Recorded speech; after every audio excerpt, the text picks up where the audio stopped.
Bu gece size tarihin en büyük sırlarından birini anlatacağım. Dünyanın en dehşet verici ordusunu kim yönetiyordu biliyor musunuz? Cengiz Han mı? Hayır. Avrupa'yı diz çöktüren strateji kimin kafasından çıktı? Batuhan'ın mı? Hayır. 1241 yılının Nisan ayında Macar krallığını tek gecede yok eden adam kimdi? Batuhan sadece oradaydı. Ama savaşı kazanan başka biriydi. İsmi Subutay. Bir demircinin oğlu. Soylu değil, prens değil, han değil. Ama 65 savaşa girdi ve hiçbirini kaybetmedi. Hannibal'den fazla zafer, Napolyon'dan geniş fetih, Alexander'dan derin strateji. Rus kinyazlarını yendi, Macar şövalyelerini ezdi. Çin'in zırhlı ordusunu kırdı. 9 farklı düşman, 9 farklı savaş tarzı. Hiçbirini 2 kere düşünmeden yendi. Tarihin en büyük askeri dehası ve adını çok az insan biliyor. Çünkü Subutay gölgelerde kalmayı seçti. Cengiz Han sahneye çıktı. Subutay perde arkasında planları çizdi. Batuhan tahtına oturdu. Subutay haritanın üzerinde rotaları belirledi. Avrupa Moğol istilası dedi ama aslında yaşadıkları şey bir adamın zihninden geçenlerdi. Bir demircinin oğlunun 6000 kilometre öteden hesapladığı 3 kıtayı değiştiren, tarihin akışını büken zihni. Moğolların gizli tarihinde Cengiz Han onun için şöyle der: "Onlar benim 4 tazımdır. Cebe, Kubilay, Çelme ve Subutay. Savaş günü düşman etini yalayıp yutarlar." Ama Subutay sadece bir tazı değildi. O savaşın kendisiydi. Düşmanın ruhunu okuyan, zamanı silah gibi kullanan, coğrafyayı tuzağa çeviren bir deha. Napolyon'un korps sistemi, modern ordunun mobil savaş doktrini. Subutay bunları 600 yıl önce yapıyordu. İşte bu gece size o adamın hikayesini anlatacağım. Nasıl bir kapı bekçisinden dünyanın en büyük komutanı oldu? Kafkasya'dan Macaristan'a kadar her şehri nasıl çökertti? 9 gün boyunca Rusları nasıl avladı? Mohi'de 50.000 Macar askerini tek gecede nasıl yok etti? Ve en önemlisi, neden adını kimse bilmiyor? Videoyu beğenmeyi, abone olmayı ve zile basmayı unutmayın. Yorumlarda nerelisiniz ve saatin kaç olduğunu yazın. Destekleriniz bu kanalın devamı için çok kıymetli. Şimdi ışıkları kısın, rahat bir pozisyon alın ve kulaklıklarınızı takın. Bu gece beraber bir demircinin oğlunun dünyanın en büyük askeri dehası olma yolculuğuna çıkıyoruz. Gölgelerden imparatorluklara, unutulmuşluktan ölümsüzlüğe uzanan bu inanılmaz hikayeye dalıyoruz. Çünkü bazen tarihi yazan adamlar tarihin sayfalarında görünmezler. 1176 yılının bir kış gecesiydi ve Moğolistan'ın kuzeyindeki ormanlarda Uryankay kabilesinin çadırlarından birinde bir çocuk doğdu. Adı Subutay'dı ve babası Çarçuday sıradan bir demirciydi. Başka bir deyişle bu çocuk Moğol dünyasında hiçbir şeyi olmayan bir aileden geliyordu. Ne soylu kanı, ne taht hakkı, ne de güç. Ama o gece kimse bilemezdi ki bu demircinin oğlu bir gün dünyanın en büyük ordularını yönetecek, müthiş zaferler kazanacak ve tarihin gördüğü en derin stratejik zihni taşıyacaktı. Çarçuday sabahları kırık kılıçları onarır, akşamları Moğol savaşçılarına nallar yapardı. Elleri her zaman siyahtı, kokusu demirdi. Uryankay kabilesi, Moğolların aksine binicilikle uğraşmaz, ormanlarda kürk ticareti ve demircilikle geçinirdi. Bu yüzden Moğol toplumunun merkezinden uzaktaydılar, kenarlardalardı. Ama Çarçuday'ın bir sırrı vardı. O gençliğinde Yesügey Bahadır'la dost olmuştu ve bu dostluk ailenin kaderini sonsuza dek değiştirecekti. 1162 yılında Yesügey'in oğlu Temuçin doğduğunda Çarçuday ona samur derisinden bir kundak hediye etmişti. Ama gerçek hediye kundak değildi. Yanında götürdüğü çocuk yaştaki oğlu Çelme'yi Yesügey'in yanında bırakmıştı. Hem arkadaş olsun diye hem hizmetkar. İşte Subutay'ın ailesi böyle bir kapıya adım atmıştı. Moğol gücünün merkezine, tarihin çarklarının döndüğü yere. Ve genç Subutay babasının çadırında büyürken, çekiçlerin sesini dinlerken, ağabeyinin Temuçin'le birlikte büyüdüğünü biliyordu. Subutay diğer çocuklar gibi değildi. Orman çocukları genelde avlanmayı erken öğrenir, geyiklerin izini sürer, kurt seslerini dinlerdi. Ama Subutay sessizce oturur, ateşin yanında demirin kızardığını izler. Babasının ellerinin nasıl hareket ettiğini, çekicin nereye vurduğunu, metalin nasıl şekil aldığını saatlerce seyrederdi. Fiziksel olarak çok güçlü değildi. Koşmada arkadaşlarını geçemezdi. Güreşte kaybederdi. Ama gözleri her şeyi görürdü. Kulakları her şeyi duyardı. Aklı her şeyi kaydederdi. Kış geceleri Moğolistan'da ölesiye soğuktu. Rüzgar ormanların arasından uğuldayarak geçer, çadırların keçe duvarları titreyerek direnir. İçerideki ateş mücadele verirdi sıcaklığı korumak için. Subutay o gecelerde babasının hikayelerini dinlerdi.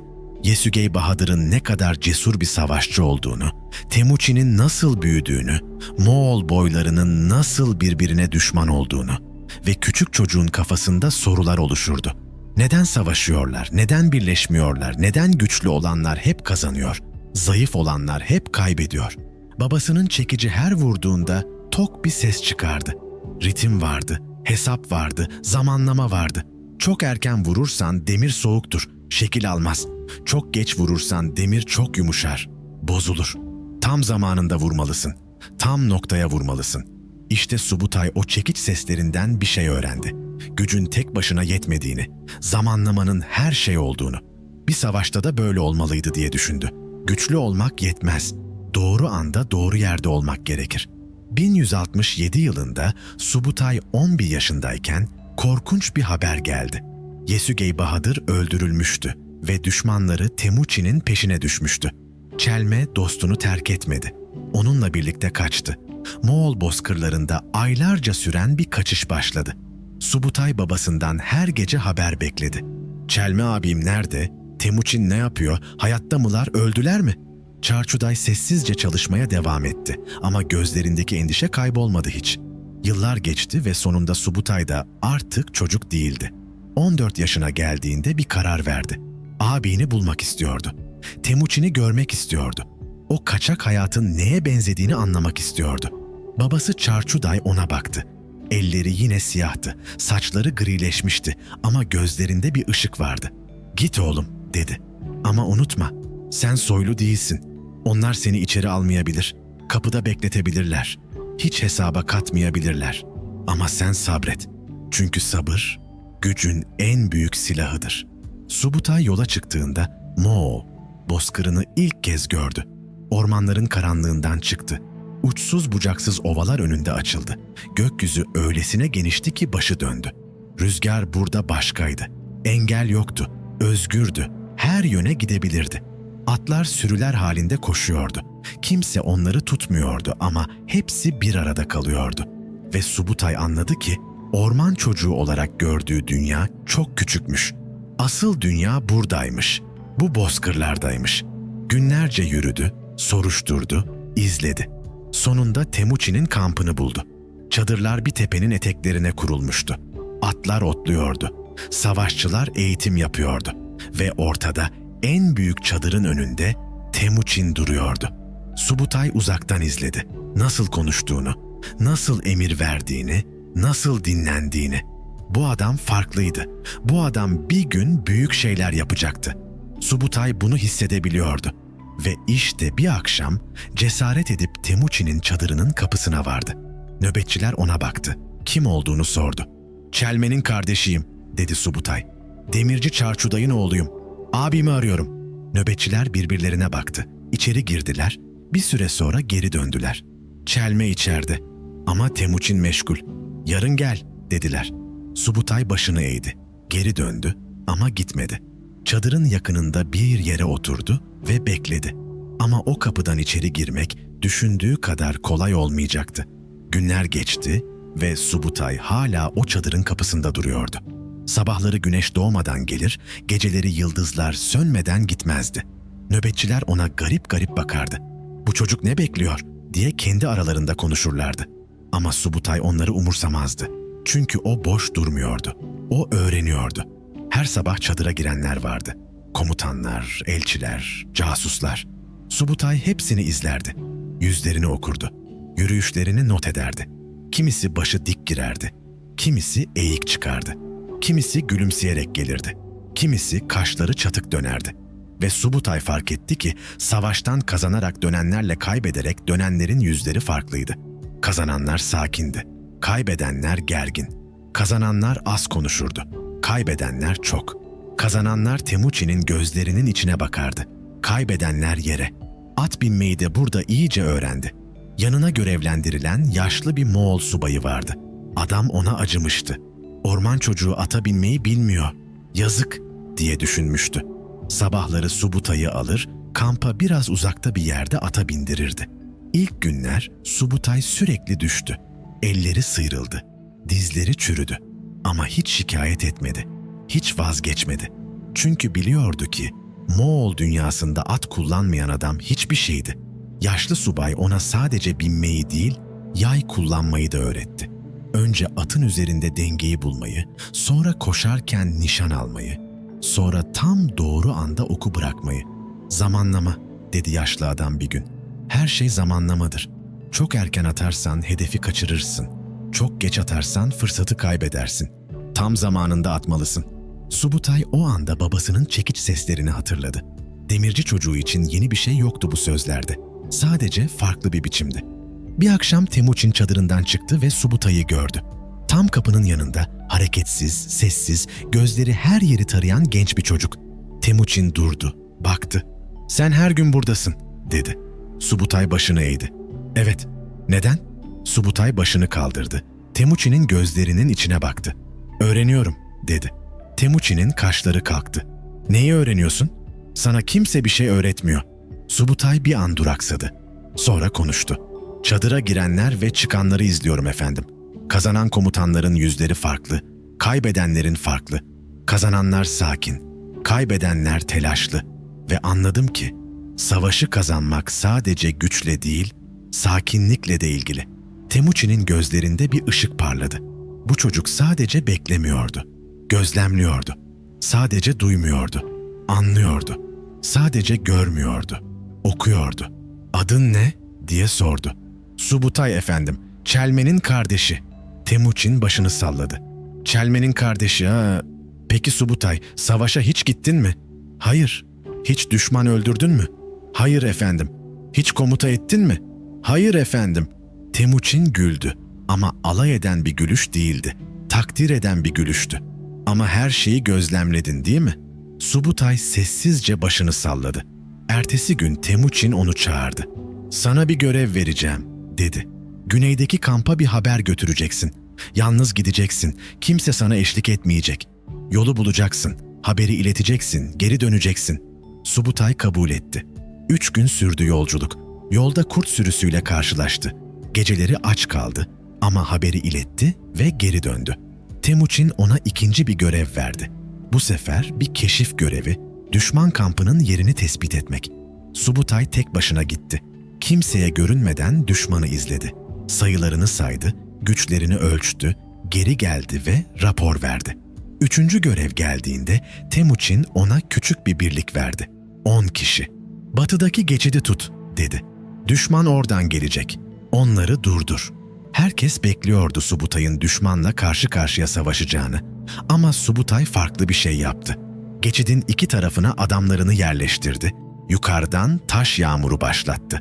Düşman daha geçemeden geri çekildi. Savaş olmadı. Kan dökülmedi. Ama zafer kazanıldı. Temuçin haberi duyduğunda Subutay'ı çadırına çağırdı. "Sen sadece emirleri dinlemiyorsun," dedi. Sesinde hayranlık vardı. "Sen savaşı okuyorsun. Düşmanın ne yapacağını, nerede zayıf olduğunu, nasıl durdurulacağını görüyorsun. Çoğu komutan kılıçla düşünür. Sen kafayla düşünüyorsun."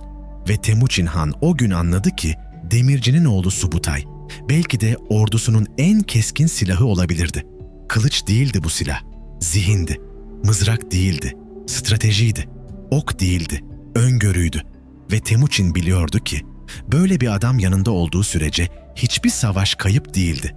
Gerçekten Subutay'ın gerçek silahı ne kılıçtı, ne mızraktı, ne de ok. Onun gerçek silahı düşmanın göremediği bir yerdeydi. Kendi kafasının içinde saklıydı. Ve o zihin öyle çalışıyordu ki savaşlar daha başlamadan kazanılıyordu. Diğer komutanlar düşmanın nerede olduğunu görürdü. Subutay düşmanın nereye gideceğini görürdü. Diğer komutanlar bugünü planlardı. Subutay 3 ay sonrasını planlardı. Diğer komutanlar savaş meydanında karar verirdi. Subutay kararı çoktan vermiş olurdu. Bir gece Cengiz Han'ın çadırında harita toplantısı vardı. Artık Temuçin değildi. 1206 kurultayından sonra bütün bozkırın Cengiz Han'ı olmuştu. Komutanlar bir şehri kuşatma planı yapıyorlardı. Herkes "Saldıralım, kaleyi yıkalım, şehri alalım," diyordu. Subutay sessizce haritaya bakıyordu. Parmağı şehrin etrafındaki yolları takip ediyordu. Gözleri her geçidi, her tepeyi, her nehri inceliyordu. Cengiz döndü. "Sen ne düşünüyorsun Subutay?" diye sordu. Subutay başını kaldırdı. "Saldırmayalım hanım," dedi. Çadırda fısıltılar yükseldi. Komutanlar şaşırmıştı. Nasıl saldırmazlardı? Ordu buraya bunun için gelmişti. Ama Subutay devam etti. "Şehrin ikmal yolu kesilmiş hanım. Kuzeyden gelen kervanlar artık gelmiyor. Batıdan gelen yol tehlikeli. Güneydeki köprü bizim kontrolümüzde. Şehir açlıktan ölüyor." Cengiz kaşlarını kaldırdı. "Ne kadar sürer?" diye sordu. Subutay haritaya tekrar baktı. Hesap yapıyordu zihninde. Halkın sayısı, depolardaki yiyecek, su kaynakları, her şey bir denklemdi onun için. 2 hafta, dedi. 2 hafta sonra şehir kendisi kapılarını açacak. Asker kaybetmeden, kan dökmeden. Ve öyle de oldu. 14 gün sonra şehrin kapıları açıldı. İçeridekiler teslim oldu. Moğollar tek ok atmadan kazandılar. Çünkü Subutay Savaşı zamanda ileri sarabiliyordu. Sonucu görmek için çarpışmaya bile gerek duymuyordu. Ama Subutay'ın en etkili taktiklerinden biri düşmanın zihnini kırmaktı. Çünkü biliyordu ki bir ordu beden olarak değil ruh olarak yenilirdi. Bir keresinde Moğol ordusu bir düşman ordusunun kovalamacasındaydı. Düşman güçlüydü, sayıca fazlaydı. Ama Subutay onlarla doğrudan çarpışmak istemiyordu. "Kaçalım," dedi komutanlarına. "Biz Moğoluz, biz kaçmayız," dediler. Subutay gülümsedi. O tuhaf, soğuk gülümsemesiyle "Kaçıyormuş gibi yapalım," dedi. "Fark nedir?" diye sordular. "Fark şu," dedi Subutay. "Kaçan ordu panik içindedir. Kaçıyormuş gibi yapan ordu ne yaptığının farkındadır." Ve böylece Moğollar geri çekildi. Ama düzenli geri çekildiler. Hızlı ama panik içinde değil, kontrollü ama korkmuş gibi. Düşman ordusu arkalarından geliyordu. Komutanları bağırıyordu. "Kazandık, Moğollar kaçıyor, kovalayın!" Ve askerler koşmaya başladı. Düzen bozuldu, yoruldular, heyecana kapıldılar, düşünmeyi bıraktılar. 3 gün boyunca Moğollar kaçıyormuş gibi yaptı. 3 gün boyunca düşman kovaladı. Ve 4. gün sabahında Moğollar aniden döndü. Düşman ordusu hazır değildi, yorgundu, dağınıktı, morali yüksekti ama vücutları bitkindi. Ve Moğollar onları kuşatıp yok etti. Öyle hızlı oldu ki düşman ne olduğunu anlamadı bile. Subutay sonra dedi ki, "Düşmanı kazandığına inandır, sonra yok et. İnsanlar kazandıklarını sandıklarında gevşerler ve gevşeyen bir ordu ölü bir ordudur." Subutay için savaş alanı sadece düz bir ova değildi. Her tepe bir fırsattı, her vadi bir tuzaktı, her nehir bir engel ya da bir köprüydü. Arazi onun için konuşuyordu ve o dinlemeyi biliyordu. Bir dağlık bölgede düşman ordusu güçlü bir pozisyondaydı. Ovada karargah kurmuşlardı. Etrafları açıktı. Rahat hissediyorlardı. Moğollar geldi ve saldırdı. Ama kazanamadılar. Düşman sağlamdı. Komutanlar Subutay'a döndü. "Ne yapacağız?" dediler. Subutay dağlara baktı. Uzun uzun baktı. Sonra dedi, "Hiçbir şey. Bekleyeceğiz." Gece oldu. Moğollar dağların eteklerine yerleşti. Ateşler yaktı. Sanki orada kalacaklardı. Ama Subutay gizlice adamlarını dağlara gönderdi. Sessizce, karanlıkta geçitleri tuttular. Yüksek yerlere yerleştiler. Sabaha kadar kimse fark etmedi. Ve sabah olduğunda düşman ordusu uyandı. Her şey normaldi. Moğollar hala aşağıda bekliyordu. Ama bir şey değişmişti. Düşman sadece henüz fark etmemişti. Öğlen oldu. Savaş başladı. Düşman Moğollara saldırdı. Ama o anda dağlardan ok yağmuru başladı. Yukarıdan taş yağmuru başladı. Düşman ne yukarı çıkabiliyordu ne aşağı kaçabiliyordu. Vadide sıkışmışlardı ve Moğollar onları her yönden vuruyordu. Savaş 3 saat sürdü ama sonuç belliydi. Düşman yok oldu. Ve Subutay o gece komutanlarına dedi ki, "Arazi senin müttefikindir ama önce onu okumalısın. Bir tepe sadece bir tepe değildir. Bir vadi ise çoğu zaman bir mezardır. Savaşı kazanan sadece güçlü ordu değil, akıllı ordudur." Bir kış geldi. Kar yağdı. Soğuk öyle şiddetliydi ki atların nefesi buzlanıyordu. Nehirler dondu. Yollar kapandı. Tüm ordular savaşı durdurdu. Kışın kimse savaşmazdı. Moğollar bile genelde beklerdi. Ama Subutay haritaya baktı ve gördü ki bu kış bir fırsat değil miydi? Düşman beklemiyordu. Şehirler kapılarını kapamıştı. Askerler ısınmak için ateş başındaydı. Kimse saldırı beklemiyordu. Tam zamanı, dedi Subutay. Komutanları şaşırdı. Hangi zamanı, dediler. Saldırı zamanı, dedi Subutay. Ama kış var, kar var, soğuk var, dediler. Subutay başını salladı. Aynen öyle. Ve bu yüzden düşman hazır değil.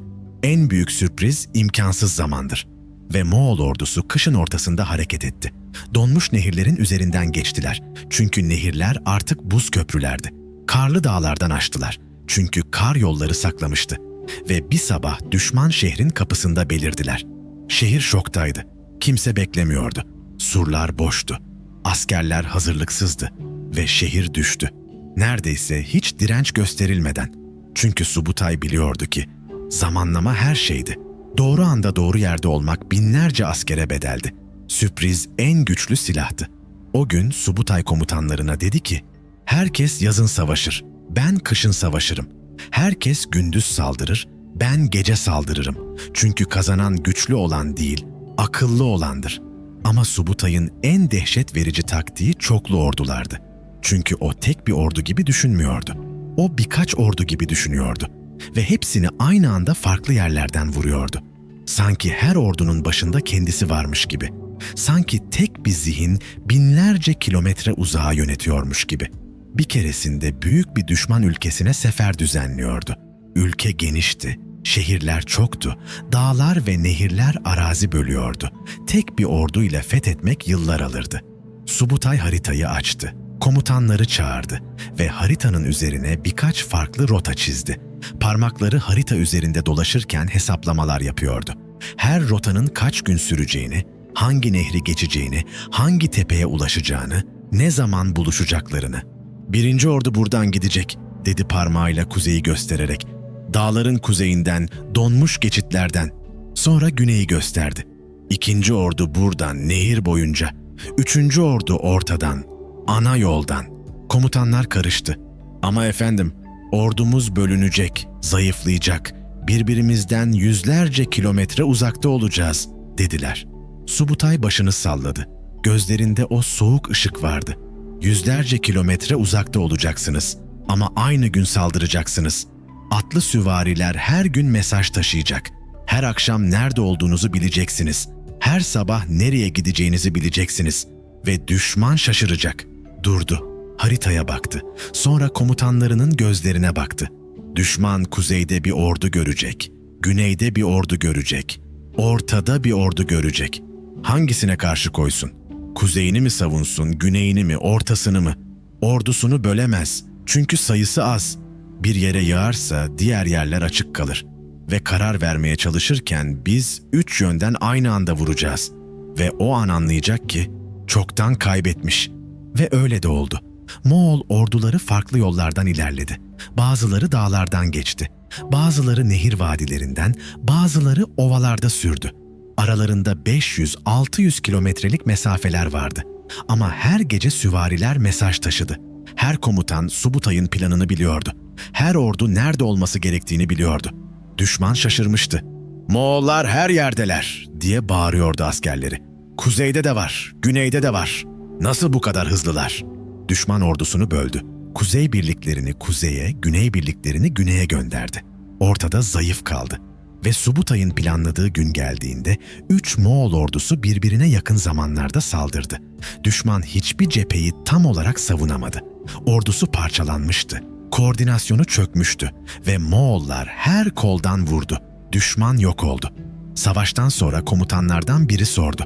"Biz yüzlerce kilometre uzaktaydık ama sanki hepimiz aynı odadaydık gibi hareket ettik. Nasıl yaptın bunu?"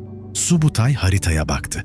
O haritaki artık Moğol çizgileriyle doluydu ve dedi, "Ordu sadece adamlar değildir. Ordu bir zihindir. Ve eğer o zihin güçlüyse mesafe önemli değildir. Ben her birinizin kafasında oldum. Siz benim elimde oldunuz ve birlikte dünyanın gördüğü en geniş manevrayı yaptık." Geceydi. Savaş bitmişti. Subutay çadırında oturuyordu. Meşaleler titriyordu. Harita önündeydi. Cengiz çadıra girdi. Subutay'ı öyle gördü. Uzun süre sessizce izledi. Sonra konuştu. "Subutay," dedi. Sesi alçaktı ama güçlüydü. "Sen sadece komutan değilsin. Sen mimarısın. Diğer komutanlar savaşı yönetir. Sen savaşı inşa edersin."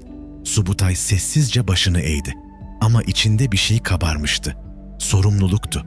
Çünkü biliyordu ki Cengiz haklıydı. O sadece bir asker değildi. Ve o gece Subutay haritaya bakarken biliyordu ki asıl test henüz gelmemişti. Büyük nehirlerin ötesinde, büyük dağların ardındaydı.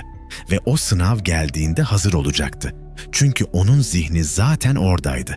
Zaten o savaşı görüyordu. Subutay sadece bugünü yaşamıyordu. O yarını inşa ediyordu. Ve yarın dünyanın hiç görmediği bir savaşla geliyordu. Ve o yarın 1219 yılının sonbaharında geldi. Moğol ordusu batıya doğru harekete geçtiğinde hedef Harezm Şahlığı'ydı. O zamanın en zengin, en güçlü devletlerinden biriydi. Şehirleri altınla dolu, orduları yüz binlerce askere sahipti ve Şah Muhammed kendini 2. İskender olarak görüyordu. Ama Cengiz Han ona farklı bir isim verecekti ve Subutay o ismin verilmesine yardım edecekti. Moğol ordusu Kızılkum çölünden geçti. Kumlar sıcaktı, su azdı, yol zordu. Ama Subutay öncü kuvvetin başındaydı. Yolu açıyordu ve Cengiz ona güveniyordu. Çünkü biliyordu ki Subutay sadece savaşçı değil, düşünürdü. Buhara'ya yaklaştıklarında Subutay şehrin kuzeyinden değil güneyinden yaklaştı. Kimse beklemiyordu. Çünkü güney çöldü. Kimse çölden gelmeyi düşünmezdi. Ama işte bu yüzden Subutay oradan geldi. Ve Buhara şehri arkasından vurulduğunu anladığında çoktan geç olmuştu. Samarkand düştüğünde Cengiz Han Subutay'ı ve Cebe'yi çağırdı. Çadırda harita vardı. Cengiz parmağıyla batıyı gösterdi. "Şah Muhammed kaçıyor," dedi. Sesi soğuktu. "Batıya, Pers diyarına doğru kaçıyor. Eğer ona zaman verirsek ordu toplayacak, geri gelecek ve savaş uzayacak." Subutay haritaya baktı. Gözleri rotayı takip ediyordu. Zihninde hesaplamalar yapıyordu. Cengiz devam etti. "Size 20.000 asker veriyorum. Göreviniz Şah'ı avlamak değil, Şah'ın ordu toplamasını engellemek. Onu kovalayacaksınız, arkasından gideceksiniz. Ama asıl işiniz yolları kesmek, şehirleri yalnız bırakmak, ordularını birleşmekten alıkoymak." Subutay başını salladı. Anlamıştı. Bu sadece bir kovalamaca değildi. Bu bir strateji oyunuydu. Şah'ın etrafında bir boşluk yaratmak, onu yalnız bırakmak, güçsüz kılmak. Ve Subutay tam olarak bunu yapacaktı. Batıya doğru sürdüler. Subutay ve Cebe 20.000 Moğol atlısı hızlıydılar çünkü hafiftiler. Ağır zırh taşımıyorlardı. Fazla yük yoktu. Atlar tazeydi. Şah Muhammed önlerinde kaçıyordu. Şehirden şehre. Ama her vardığı şehirde aynı şeyi görüyordu. Moğol atlıları çoktan oradaydı. Yollar kesilmişti. Kervanlar gelmiyordu. Ordu toplanamıyordu. Bir keresinde Şah bir şehre geldi. Valiye bağırdı. "Ordunu topla, benimle gel." Vali tereddüt etti. "Şahım, ama şehir. Eğer orduyu götürürsek şehir savunmasız kalır." Şah çaresizce etrafına baktı. Moğollar uzaktaydı ama her yerdeydi. Görünmüyordu ama hissediliyordu. Ve o an anladı ki artık toplayacak ordu yoktu. Çünkü Subutay her köprüyü tutuyordu. Her geçidi kontrol ediyordu. Her ikmal yolunu kesiyordu. Bir gece Subutay bir kervan yolu üzerinde pusu kurmuştu. Yol dar ve kayalıktı. Kervan geldiğinde Moğollar sessizce saldırdı. Kan dökülmedi. Kervan sahipleri teslim oldu. Çünkü savaşmak için değil, ticaret için gelmişlerdi. Subutay kervanın içine baktı. Un çuvalları, kurutulmuş et, yağ kapları, silah ve zırh hepsi bir şehre gidiyordu. "Hangi şehre?" diye sordu. Kervan başı titreyerek cevap verdi. Şehrin ismini söyledi. Subutay başını salladı. "O şehir artık bunları alamayacak," dedi. Sonra kervana baktı. "Bu malları alın," dedi adamlarına. "Ve kervanı geri gönderin. Şehre haber gitsin, artık yardım gelmeyecek." Ve öyle de oldu. Kervan geri döndü. Şehir haberi aldı. Ve şehir içindeki insanlar anladı ki artık yalnızdılar. Birkaç hafta sonra o şehir kapılarını açtı. Direnmeden, çünkü açlık savaştan daha güçlüydü. Ve Subutay hiç ok atmadan bir şehri daha kazanmıştı. Aylarca sürdü kovalamaca. Şah Muhammed İran'dan Azerbaycan'a, Azerbaycan'dan Hazar'a kaçtı. Ve sonunda Hazar Denizi'nde küçük bir adaya sığındı. Yanında sadece birkaç sadık askeri kalmıştı. Oğlu Celaleddin bile yanında değildi. Soğuk bir Aralık gecesiydi. Rüzgar adayı dövüyordu. Şah hasta ve bitkindi. Zihninde imparatorluğu yanıyordu. Ve orada, o küçük balıkçı köyünde, II. İskender diye anılan adam zatürreden öldü. Yalnız, yenilmiş, unutulmuş. Subutay haberi duyduğunda haritaya bakıyordu. Parmağı Şah'ın kaçış rotasını takip ediyordu, başlangıçtan sona kadar. Cebe yanına geldi. "Şah öldü," dedi. Subutay başını salladı. "Biliyorum," dedi. "Ama biz onu öldürmedik. Kendi orduları onu öldürdü. Toplayamadığı ordular, birleştiremediği generaller, kestiğimiz yollar, engellediğimiz yardımlar. Biz sadece etrafını boşalttık. O kendi yalnızlığında öldü." Cebe ona baktı. "Bu savaş değil miydi?" diye sordu. Subutay gülümsedi, o soğuk, bilge gülümsemesiyle. "Hayır," dedi. "Bu savaştan daha iyiydi. Çünkü biz kazandık ama hiçbir şey kaybetmedik. Ordumuz taze, askerlerimiz sağ ve düşman yok oldu. En iyi zafer, savaşmadan kazanılan zaferdir." Kış geldi. Subutay ve Cebe, Azerbaycan'da kışladılar. Ama durmuş değillerdi. Hala planlıyorlardı. Hala düşünüyorlardı. Bir gece Subutay haritaya bakıyordu. Ama bu sefer sadece Harezm değildi haritada. Daha batıda yerler vardı. Kafkasya, Gürcistan, daha ötesinde Rusya. Cebe ona baktı. "Ne düşünüyorsun?" diye sordu. Subutay haritayı işaret etti. "Cengiz Han bize batıyı keşfet dedi. Ve biz daha yeni başladık." Bahar geldiğinde bir ulak Cengiz'den haber getirdi. Mektup kısaydı ama netti. "Batıya gidin, keşfedin, gördüklerinizi öğrenin, harita çizin, geri dönün." Subutay mektubu okudu ve gözlerinde bir ışık yandı. Çünkü biliyordu ki Harezm sadece başlangıçtı. Asıl serüven şimdi başlıyordu. 20.000 atlı, 2 general ve önlerinde bilinmeyen bir dünya. Ve Subutay biliyordu ki bu yolculuk tarihin en uzun, en tehlikeli, en öğretici keşif seferi olacaktı. Çünkü o sadece şehirleri fethetmeyecekti. Dünyayı okuyacaktı. Ve Subutay dünyayı okumaya başladı. Ama bu okuma sadece haritalardan değildi. Her şehirden, her dağdan, her kabileden öğreniyordu. Çünkü biliyordu ki gelecekte buraya geri dönecekti. Ve o zaman her bilgi bir silah, her not bir strateji olacaktı. 1221 yılının kışıydı. Kar yağıyordu. Kafkasya dağları önlerinde yükseliyordu. Zirveler beyazdı, geçitler kapalıydı. Ve herkes diyordu ki, "Kış bitene kadar bekleyin. Kimse kışın bu dağlardan geçemez." Ama Subutay beklemeyi sevmezdi. Çünkü beklemek düşmana hazırlanma zamanı vermekti. Bir gece çadırında yerel bir rehberle konuşuyordu. Adam korkmuştu çünkü Moğolların ona ne yapacağını bilmiyordu. Subutay ona altın gösterdi. "Doğruyu söylersen seni ve aileni koruyacağım," dedi. Sesi sakindi. "Sadece bir şey öğrenmek istiyorum. Bu dağlardan geçmenin başka yolu var mı?" Adam tereddüt etti. Sonra konuştu. "Var," dedi. Sesi titriyordu. "Ama çok tehlikeli. Dar bir geçit. Kayalık. Karlı. Kimse kullanmaz." Subutay gülümsedi. "Tam aradığımız yol," dedi. Çünkü biliyordu ki kimsenin kullanmadığı yol, kimsenin beklemediği yoldu. Ve beklenmeyen yerden gelmek Subutay'ın en sevdiği stratejiydi. Ve böylece Moğollar o dar geçitten geçti. Atlar zorlandı. Adamlar üşüdü. Ama geçtiler. Ve Kafkasya'nın kuzeyine çıktıklarında düşman şaşırmıştı. "Moğollar nasıl buraya geldi?" diye soruyorlardı. Cevap basitti. Çünkü Subutay imkansızı mümkün kılıyordu. Kafkasya'nın kuzeyinde Alan ve Çerkes kabileleri vardı. Güçlüydüler, savaşçıydılar ve Kıpçaklarla ittifak yapmışlardı. Subutay orduya baktı. 20.000 kişi. Eğer kabileler birleşirse karşılarında 100.000'den fazla düşman olabilirdi. Cebe ona baktı. "Savaşacak mıyız?" diye sordu. Subutay başını salladı. "Hayır," dedi. "Önce konuşacağız." Elçiler gönderdi Kıpçaklara. Mesaj kısaydı ama etkili. "Biz Türk'üz, siz Türksünüz. Aynı kandan, aynı dilden geliyoruz. Alanlar farklı. Onlar bizden değil. Neden onlar için savaşıyorsunuz? Bize katılın veya en azından savaşmayın ve biz sizinle barış içinde yaşarız." Kıpçaklar kararsız kaldı. Alanlar onlara bağırıyordu. "İnanmayın, Moğollar yalancı." Ama Subutay sabırlıydı. Biliyordu ki şüphe zaten tohumunu ekmişti. Kıpçak obaları bölünmüştü. Bazıları Moğollara inanıyor, bazıları Alanların bağırışlarına kulak veriyordu. Birkaç gün sonra Kıpçaklar ittifaktan çekildi. Alanları yalnız bıraktı ve Subutay Alanlara saldırdı. Hızlı ve sert, Alanlar yalnızdı, desteği yoktu ve yenildi.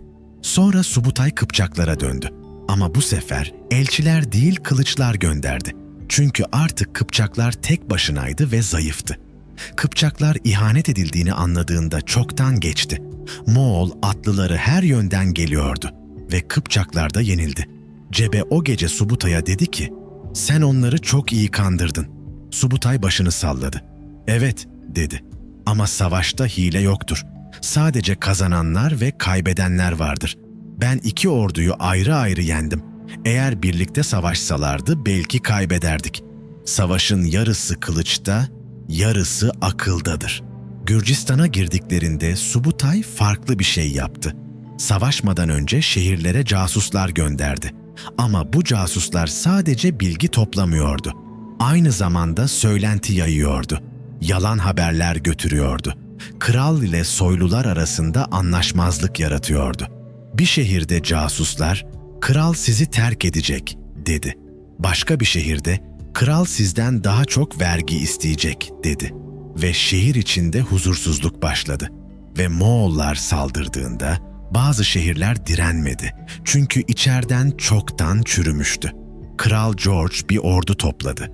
30.000 kişi, Gürcüler ve Ermeniler güçlü bir orduydu. Ama Subutay onlarla doğrudan çarpışmak istemedi. Cebe 5.000 atlıyla pusu kurdu. Subutay geri kalanıyla saldırdı. Gürcüler Moğolları kovaladı ama Cebe arkadan geldi ve Gürcü ordusu iki ateş arasında kaldı. Kral George kaçtı. Göğsünden ağır yaralıydı. 2 yıl sonra bu yaradan öldü ve Gürcistan zayıfladı. Bir daha eski gücüne dönemedi. Ama Subutay sadece savaşmıyordu. Her gece çadırında oturur, notlar alırdı, haritalar çizerdi, yazardı. Hangi yol daha kısa, hangi geçit daha güvenli, hangi nehir kışın donuyor, hangi kabile güçlü, hangi kral zayıf, hangi şehir zengin, hangi bölgede yiyecek bol, her şey not ediliyordu. Cebe bir gece ona baktı. "Neden bu kadar yazıyorsun?" diye sordu. Subutay cevap verdi. "Çünkü biz buraya bir daha geleceğiz ve o zaman bu notlar bize yol gösterecek. Ben sadece bugünü yaşamıyorum, yarını hazırlıyorum." 2 yıl sürdü yolculuk. 8.000 kilometre yol aldılar. Harezm'den Azerbaycan'a, Azerbaycan'dan Gürcistan'a, Gürcistan'dan Kafkasya'ya, Kafkasya'dan Rusya'nın kapısına. Her yerde savaştılar, her yerde öğrendiler, her yerde not aldılar. Ve Subutay'ın kafasında artık tüm bölgenin haritası vardı. Sadece coğrafi harita değil, politik harita, ekonomik harita, askeri harita. Bir bahar günü Subutay ve Cebe bir tepenin üzerinde durdular. Önlerinde geniş bir ova uzanıyordu. Rus topraklarıydı bu. Güneydeki bozkırlardı. Cebe dedi ki, "Rusya, Cengiz Han buraya kadar gelmeyi düşünüyor mu?" Subutay uzun süre baktı. Gözleri ovayı tarıyordu. Zihninde hesaplamalar yapıyordu. Rotalar çiziyordu. "Bilmiyorum," dedi sonunda. "Ama eğer geleceksek artık yolu biliyoruz. Artık düşmanı, araziyi biliyoruz." Bu yolculuk sadece bir keşif seferi değildi. Bu bir ders kitabıydı ve dersleri henüz bitmemişti. Çünkü Rusya'nın prenslerinden haberler geliyordu. Büyük bir ordu toplanıyordu ve Subutay'ı bekliyorlardı. Ama Ruslar bilmiyordu ki Subutay'ı beklemek çok tehlikeliydi. Çünkü beklerken Subutay onları çoktan öğrenmişti. 1223 yılının baharında masanın üzerinde mum alevi titrerken Subutay haritayı inceliyordu. Dniper Nehri'nin kıvrımlarını, bozkırın sonsuz düzlüklerini ve uzakta bir yerlerde kendilerini bekleyen Rus ordusunun rotasını parmak uçlarıyla takip ederken çadırın içinde yalnızca rüzgarın uğultusu duyuluyordu. 8.000 kilometre yol almışlardı. Kafkasya'nın karlı geçitlerinden, Gürcistan'ın dağlarından ve Kıpçak bozkırlarının rüzgarından geçmişlerdi. Ama şimdi karşılarında bambaşka bir düşman vardı. Cebe çadıra girdiğinde Subutay'ı öylece donmuş gibi haritaya bakarken buldu ve bir an duraksadı. Ağır keçe kapının açılışıyla gelen soğuk rüzgar meşale alevlerini titretirken Cebe yavaşça yaklaştı ve sordu. 80.000 kişi bizi arıyor. Doğuya mı kaçacağız? Subutay başını kaldırdı ve gözlerinde garip bir ışık vardı. Sanki uzaklardan gelen bir fırtınayı görebiliyormuş gibi. Parmağını haritanın doğusuna değil, tersine batısına, Kalka Irmağı'nın aktığı yere koydu ve sessizce cevap verdi. Hayır Cebe, kaçmayacağız. Onları 9 gün boyunca yöneteceğiz. Onları istediğim yere çekeceğiz. Cebe kaşlarını çattı. Anlamaya çalışıyordu. Ama Subutay'ın yüzündeki ifade öylesine sakindi ki, sanki bu savaş çoktan kazanılmış, sadece oynanan bir oyunun sonunu bekler gibiydi. Ağır bir sessizlik çadırın içini kapladı. Sonra Subutay yavaşça konuşmaya başladı. 80.000 adam. Ama hepsi aynı fikirde mi? Hayır. Ruslar bugün birleşmiş. Ama yarın yine bölünecekler. Kıpçaklar zaten korkuyor. O halde önce onları yoracağım, sonra şımartacağım ve en sonunda yok edeceğim. Ertesi sabah güneş bozkırın doğusundan yükselirken Subutay çadırının önünde durmuş ve Hamabek adındaki genç komutanına bakıyordu. Hamabek 25 yaşlarında, gözleri kararlı, duruşu dik bir savaşçıydı ve 1000 atlı süvarinin başında durarak Subutay'ın emrini bekliyordu. Subutay ona yaklaştı, omzuna dokundu ve alçak sesle şunları söyledi. Sen ve 1000 adamın Rus ordusunun önünde duracaksınız. Onlar geldiğinde savaşacaksınız. Geri çekilmeyeceksiniz. Son adam kalana kadar direneceksiniz. Hamabek gözlerini kırpmadan dinledi ve başını eğerek cevap verdi. Emret efendim. Ama neden? Subutay ona doğru eğildi. Sesi sakindi ama keskin. Çünkü Rusların kazandıklarına inanmalarını istiyorum. Kazandıklarına inanan bir düşman şımarır. Şımaran bir düşman yok edilir. O gün öğleden sonra Dniper Nehri'nin karşı kıyısında Rus prensler ordularını toplamış ve karşıya geçmeye hazırlanıyorlardı. Mstislav the Bold, Galiç prensi, atının üzerinde oturmuş ve nehrin karşısındaki Moğol birliğine bakıyordu. Gözlerinde küçümseme ve öfke vardı. Kiev prensi Mstislav yanında durarak mırıldandı. Sadece 1000 kişi. Bizi bu kadar adamla mı durdurmaya çalışıyorlar? Mstislav the Bold güldü. Sert ve gürültülü bir kahkahaydı bu ve emrini verdi. Geçiyoruz. Hepsini öldüreceğiz. Tekneler suya indirildi. Oklar vızıldayarak havayı yarıyordu. Rus askerleri bağırarak karşıya geçiyordu ve Hamabey'in birlikleri karşılık veriyordu. Çatışma kısa ama kanlıydı. Moğol süvarileri bir düşüyordu ama geri çekilmiyorlardı. Son adama kadar savaşıyorlardı. Ve güneş batarken Hamabek de dahil 1000 Moğol savaşçısının hepsi yere serilmişti. Rus askerleri zafer çığlıkları atıyordu. Prensler birbirlerine gülümsüyordu ve Mstislav the Bold yüksek sesle haykırdı. Moğollar zayıf, kaçıyorlar. Ama uzakta, tepelerin ardında Subutay bu sesleri duymuyor, sadece raporları dinliyordu. Bir ulak çadırına girdi, nefesi kesilmiş ve haberi iletti. Efendim, Hamabek ve 1000 adam. Hepsi şehit oldu. Ruslar nehri geçti. Şimdi bizi kovalıyorlar. Subutay başını salladı. Gözlerinde üzüntü yoktu. Sadece soğuk bir hesaplama vardı. Yavaşça doğruldu, çadırdan çıktı ve ordusuna geri çekilme emrini verdi. Cebe yanına geldiğinde şaşkındı. Geri mi çekiliyoruz? Ama biz onlardan güçlüyüz. Subutay ona baktı ve şöyle cevap verdi. Şimdi değil, şimdi onların bizi kovalamasını istiyorum. 9 gün boyunca kovalamasını istiyorum. Çünkü koşan adam yorulur ve yorulan adam düşünmez. Birinci gün Moğollar doğuya doğru çekilirken Rus ordusu coşkuyla kovalamaya başladı. Moğol süvarileri hafif, hızlı ve disiplinliydiler. Atları dinç, yükleri az ve her akşam yeni bir kampta konaklıyorlardı. Ama Rus ordusu ağırdı. Zırhlı süvariler, yaya askerler, ağır yük arabaları ve 10 binlerce insanın yavaş ve gürültülü ilerleyişi bozkırın sessizliğini bozuyordu. İkinci gün Subutay sabah erkenden hafif bir birlik göndererek Rus ordusunun önüne ok yağdırdı. Öğleye kadar çatışma sürdü. Sonra Moğollar tekrar geri çekildi. Üçüncü gün gece yarısı küçük bir baskınla Rus kampını rahatsız etti. Uyku kaçtı, moral düştü. Ama Moğollar ciddi bir savaşa girmeden çekildi. Dördüncü gün Rus hafif süvarileri çok ileride, piyade geride ve Kiev birlikleri daha da geride kalmaya başladı. Beşinci gün Subutay her akşam haritaya bakıyor ve mesafeyi hesaplıyordu. 3 gün daha, Kalka'ya 3 gün kaldı. Altıncı gün Rus prensler arasında gerilim artmaya başladı. Biri hızlı ilerlenmek istiyordu, biri daha temkinli olmak istiyordu. Ama kimse durmuyor. Herkes Moğolları yakalamak için ilerliyordu. Yedinci gün Rus askerleri yorgundu. Atlar zayıflamıştı. Kumanyalar azalmıştı. Ama zafer hissi hala havadaydı. Sekizinci gün Bozkır'ın güneşi kavurucu sıcaktı. Ter kokusu orduyu sarmıştı ve yorgunluk gözlerde okunuyordu. Dokuzuncu gün sabahı Subutay Kalka Irmağı'nın kıyısına varmıştı. Nehir burada genişti. Suyu yavaş akıyordu ve karşı kıyıda ağaçlar gölge yapıyordu. Subutay atından indi. Nehrin kıyısında durdu ve suya baktı. Cebe yanına geldi ve sordu. "Artık kaçmayacak mıyız?" Subutay gülümsedi. Hafif ama keskin bir gülümsemeydi bu ve cevap verdi. "Hayır, artık kaçmayacağız. Şimdi bekleyeceğiz." Ordusuna pozisyon alma emri verdi. Süvariler sağ ve sol kanatlara yerleşti. Okçular merkeze konuşlandırıldı ve ağır süvariler arkada beklemeye başladı. Cebe tekrar sordu. "Ne zaman saldıracağız?" Subutay nehre baktı. Sonra karşı kıyıya, sonra Cebe'ye döndü ve sakin bir sesle açıkladı. "Nehri geçtiklerinde değil Cebe, nehir ile bizim aramıza sıkıştıklarında.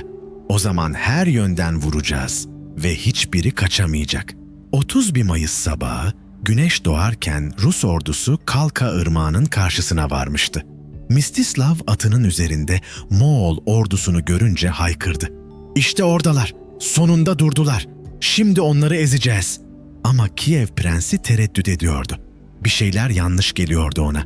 Moğollar neden bu kadar sakin duruyordu? Neden kaçmıyorlardı?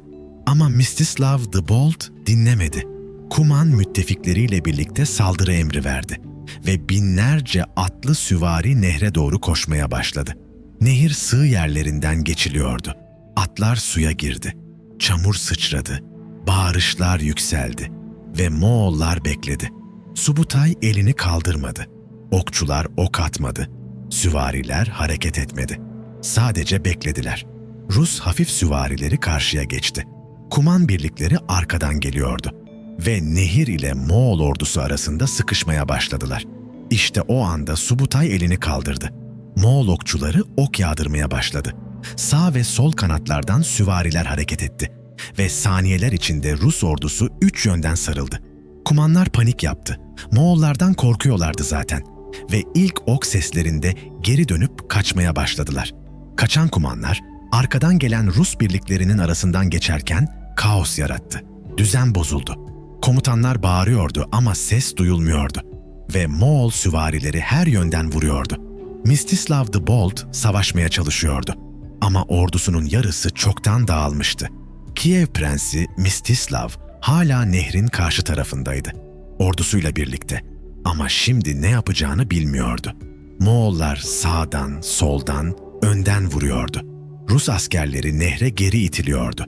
Zırhlı savaşçılar suyun ağırlığıyla boğuluyordu. Ve bir saat içinde 80 bin kişilik ordunun yarısı yok olmuştu. Kiev prensi Mstislav geri çekilerek yakındaki bir tepeye çıktı ve vagon kalesi kurdu. 3 gün boyunca dayandı. Ama su ve yiyecek bitmişti. Subutay elçi gönderdi ve teslim olmalarını, karşılığında güvenli geçiş vaat ettiğini söyledi. Mstislav kabul etti. Kapıları açtı ve Moğollar içeri girdi. Ama vaat tutulmadı. 3 Rus prensi yakalandı ve Moğol geleneği gereği soylu kan yere dökülmediği için büyük tahtalar altına alındılar. Moğol askerleri o tahtaların üzerinde oturdu, yemek yedi, şarkı söyledi ve tahtaların altında prensler yavaş yavaş nefessiz kaldı ve öldü. Subutay uzaktan izledi. Yüzünde ifade yoktu. Sadece soğuk bir tamamlanma hissi vardı. Savaş bitmişti. Rusya'nın prensleri yok olmuştu. Kuman müttefikleri dağılmıştı ve Subutay Karakorum'a dönerken biliyordu ki Batı keşfedilmişti. Ama asıl fetih 13 yıl sonra gelecekti. 1224 yılının sonbaharında Subutay Karakorum'a döndüğünde şehir onu bir kahraman gibi karşıladı ama kendisi sessizce çadırına çekildi ve haritalarını açtı. Kalka Irmağı'nda 80 bin kişilik orduyu yok etmişti. Rusya'nın prenslerini dize getirmişti ve Avrupa'nın kapısına varmıştı. Ama biliyordu ki bu sadece bir başlangıçtı. Cengiz Han onu huzuruna çağırdığında yaşlı hanın gözlerinde bir ışık vardı ve sordu. "Batı nasıl bir yer Subutay?" Subutay haritayı masaya serdi. Parmağını Rusya'nın ötesine, Polonya'ya, Macaristan'a ve daha da batıya koydu. Ve cevap verdi. "Zengin hanım, çok zengin ama bölünmüş. Eğer geri dönersek hepsini alabiliriz."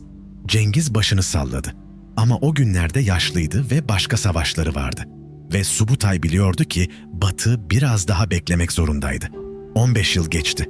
Subutay o yıllar boyunca Moğol ordusunun dört bir yanında savaştı. Çin'in güneyinde Song hanedanlığına karşı seferler düzenledi. Pers diyarındaki isyanları bastırdı ve her savaşta yine kazandı. Ama aklı hep daha batıdaydı. Çadırının köşesinde Avrupa haritaları duruyordu. Kenarları yıpranmış, üzerinde yıllar içinde çizilmiş notlar, rotalar ve işaretler vardı. Ve her gece onlara baktığında içinden şunu düşünüyordu. Yarım kaldı. Batı yarım kaldı. 1227 yılının Ağustos ayında Cengiz Han öldüğünde haber tüm imparatorluğa yayıldı ve ordu yas tuttu. Subutay cenaze töreninde en arkada durmuş, sessizce gözyaşı dökmüş ve Cengiz'in tabutuna bakarken düşünmüştü. "Seni batıya götüremedim hanım ama vaadini tutacağım.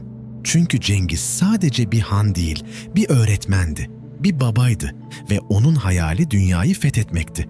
Ama şimdi o rüya yarım kalmıştı."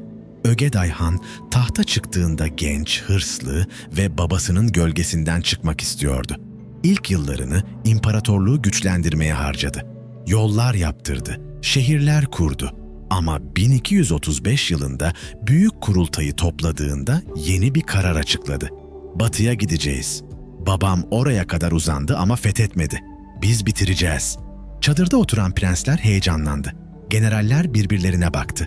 Ve Subutay en arkada, saçları ağarmış, vücudu ağırlaşmış ama gözleri hala keskin bir şekilde oturmuş, sessizce dinliyordu. Ögeday genç prensi seçti. Batu Han, Cengiz'in torunu, Cuci'nin oğlu, 30 yaşlarında ve soylu bir komutandı. Batu güçlü, kararlı ve otoriter biriydi. Ama Avrupa'yı bilmiyordu. Batı'nın yollarını, şehirlerini, ordularını bilmiyordu. Ve Ögeday bunu biliyordu. Kurultay dağılırken Ögeday Subutay'ı yanına çağırdı ve sessizce ona baktı. Yaşlı komutanın yorgun yüzüne, ağırlaşmış bedenine ama o keskin, hiç sönmeyen gözlerine ve şunları söyledi. "Batı'yı sen keşfettin Subutay. Kalka'da sen kazandın. Kafkasya'yı sen geçtin. Şimdi fethini de sen tamamlayacaksın." Subutay başını eğdi ve cevap verdi. "Emret hanım ama artık ata binemiyorum. Bedenim yorgun ama aklım hala keskindir." Ögeday hafifçe gülümsedi ve dedi ki, "Seni atla değil, arabayla taşırız. Çünkü senin vücudun değil, zihnin savaşacak." Ve işte o anda Subutay anladı ki 15 yıllık bekleyiş sona ermişti. 1238 yılının baharında 130 bin kişilik dev bir ordu Volga nehrini geçti ve batıya doğru ilerlemeye başladı. Prensler, komutanlar, binlerce süvari ve kuşatma makineleri hep birlikte hareket ediyordu. Ama ordunun merkezinde iki adam vardı. Batu Han, atının üzerinde, genç ve görkemli, ordunun yüzüydü, otoritesiydi, prenslerin saygı duyduğu liderdi. Ve Subutay bir arabanın içinde, yorgun ama sakin, haritalarla çevrili, her sabah erken kalkan ve savaş planlarını çizen, sessiz ama güçlü beyindi. Subutay bazen pencereden Batu'ya bakıyor ve içinden düşünüyordu. Genç, soylu ama öğreniyor ve en önemlisi dinliyor. Çünkü Batu diğer prensler gibi kibirli değildi. Subutay'a saygı duyuyordu. Onun deneyimine, bilgisine ve zaferlerine inanıyordu. Ve bu işbirliği ordunun ruhunu oluşturuyordu. İlk test Torzok Kalesi'nde geldi. Rus kalesi küçük ama sağlamdı. Kalın taş duvarları vardı. Derin bir hendek çevriliyordu ve savunucuları kararlıydı. Batu 2 haftayı aşkın bir süre kuşattı. Saldırı emirleri verdi. Merdivenleri duvarlara dayadı. Okçular duvarların üzerine binlerce ok yağdırdı. Ama her seferinde geri püskürtüldü. Günler geçti, kayıplar arttı ve Batu her gün daha çok sinirleniyordu. Çünkü küçük bir kale onu durduruyordu ve orduda mırıltılar başlamıştı. Sonunda Batu çadırına döndü. Masaya yumruğunu vurdu ve haykırdı. "Bu kale nasıl hala ayakta?" Komutanlar sessizdi. Kimse cevap veremiyordu. Ve Batu o anda kibrine yenik düşmeden bir karar verdi. Subutay'ın çadırına gitti. Subutay arabada oturmuş, haritalara bakıyordu ve Batu içeri girdiğinde başını kaldırdı. Genç prensin yüzünde öfke ve çaresizlik gördü ve sessizce bekledi. Batu derin bir nefes aldı ve sordu. "Ne yapmalıyım Subutay? Bu kaleyi nasıl alabilirim?" Subutay haritaya baktı. Kalenin konumunu inceledi. Yakınındaki nehri, ormanı ve yolları gördü ve başını kaldırarak cevap verdi. "Saldırmayı bırak." Batu şaşırdı. "Ne? Ama kuşatmadaysak nasıl alacağız?" Subutay yavaşça ayağa kalktı. Arabadan inmesi için yardım edildi ve haritanın yanına gitti. Parmağını kalenin kuzeyindeki nehre koydu ve açıkladı. "Kale su burada alıyor. Nehri kes. İkmal yolları buradan geliyor. Yolu kes ve her gece saldırmadan sadece davul çal. Uyumalarına izin verme. 3 gün içinde teslim olurlar." Batu haritaya baktı. Subutay'ın planını anlamaya çalıştı ve sonra yavaşça başını salladı. 3 gün sonra kale gerçekten teslim oldu. Su bitmişti, yiyecek azalmıştı ve savunucular 3 gece boyunca uyuyamamıştı. Çünkü Moğol davulları sürekli çalıyordu. Sinirler gerilmişti ve moral çökmüştü. Kapılar açıldığında Batu şaşkınlıkla Subutay'a döndü ve dedi ki, "Sen bir komutan değilsin, sen bir mimar gibisin." Subutay hafifçe gülümsedi ve cevap verdi. "Savaş bir binadır Batu. Doğru yerden vurursan çöker ve en iyi zafer, kan dökmeden kazanılan zaferdir." 1240 yılının kışında ordu Kiev'i aldıktan sonra batıya doğru ilerlemeye hazırlanıyordu ve Batu çadırında tüm komutanları ve prensleri topladı. Masanın üzerinde büyük bir harita serilmişti. Polonya, Macaristan, Almanya ve daha batıda İtalya, Fransa işaretlenmişti ve çadırın içinde ağır keçe kokusunun arasında gerilim vardı. Batu parmağını Macaristan'a koyarak dedi ki, "Doğrudan Macaristan'a gideceğiz. Kral Bela orada. Onu yok edersek Avrupa çöker." Mönke, Cengiz'in bir başka torunu ve gelecekteki han başını salladı ve destekledi. "Mantıklı, hızlı ve doğrudan." Ama Güyük, Ögeday'ın oğlu ve Batu'nun rakibi kaşlarını çattı ve itiraz etti. "Tek bir ordu mu? Eğer Avrupa birlikleri birleşirse ne olacak?" Tartışma başladı. Sesler yükseldi ve Subutay sessizce haritaya bakıyordu. Hiç konuşmuyordu. Batu fark etti ve sordu. "Başka bir fikrin mi var Subutay?" Subutay yavaşça ayağa kalktı. Arabadan indirilmiş ve çadıra taşınmıştı. Ağırlığı yürümeyi zorlaştırıyordu ama zihni hızlıydı ve haritaya yaklaştı. Parmağını 3 farklı yere koydu ve konuşmaya başladı. "Tek bir ordu, tek bir yol. Avrupa bizi bekler. Savunma hazırlar, müttefikler toplar ve güçlü bir direnç kurar. Ama 3 ordu, 3 farklı yol. Avrupa şaşırır, panik olur ve bölünür." Sessizlik oldu. Herkes haritaya baktı. Subutay devam etti. "Bir kol kuzeye Polonya'ya gitsin. Kadan ve Baydar komuta etsin. Polonya ordularını meşgul etsinler. Bohemya'yı tehdit etsinler. İkinci kol güneydoğuya, Karpat dağlarından Transilvanya'ya geçsin. Güyük komuta etsin. Macar ordusunun arkasını tehdit etsin. Ve biz merkez koldan Tuna Nehri boyunca doğrudan Macaristan'a girelim. 3 ordu, 3 yön ama aynı hedef." Güyük hala şüpheliydi. "Ama böyle dağılırsak her kol zayıf olmaz mı? Eğer Avrupalılar bir kolun üzerine tüm güçlerini yığarsa?" Subutay ona döndü ve sakin bir sesle cevap verdi. "İşte tam olarak bunu yapamayacaklar. Çünkü hangisinin asıl saldırı, hangisinin aldatmaca olduğunu bilemeyecekler. Polonya mı tehlike?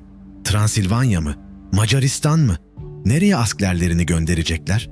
Karar veremeyecekler. Ve karar veremeyince her yerde zayıf kalacaklar. Biz ise her 3 kolda da güçlü olacağız. Çünkü düşman bölünmüş olacak." Batu uzun süre düşündü. Haritaya baktı, prenslere baktı, sonra Subutay'a baktı ve yavaşça başını salladı. Öyle olsun. 3 ordu, 3 yol. Ama koordinasyon nasıl sağlanacak? Subutay gülümsedi. Haberciler.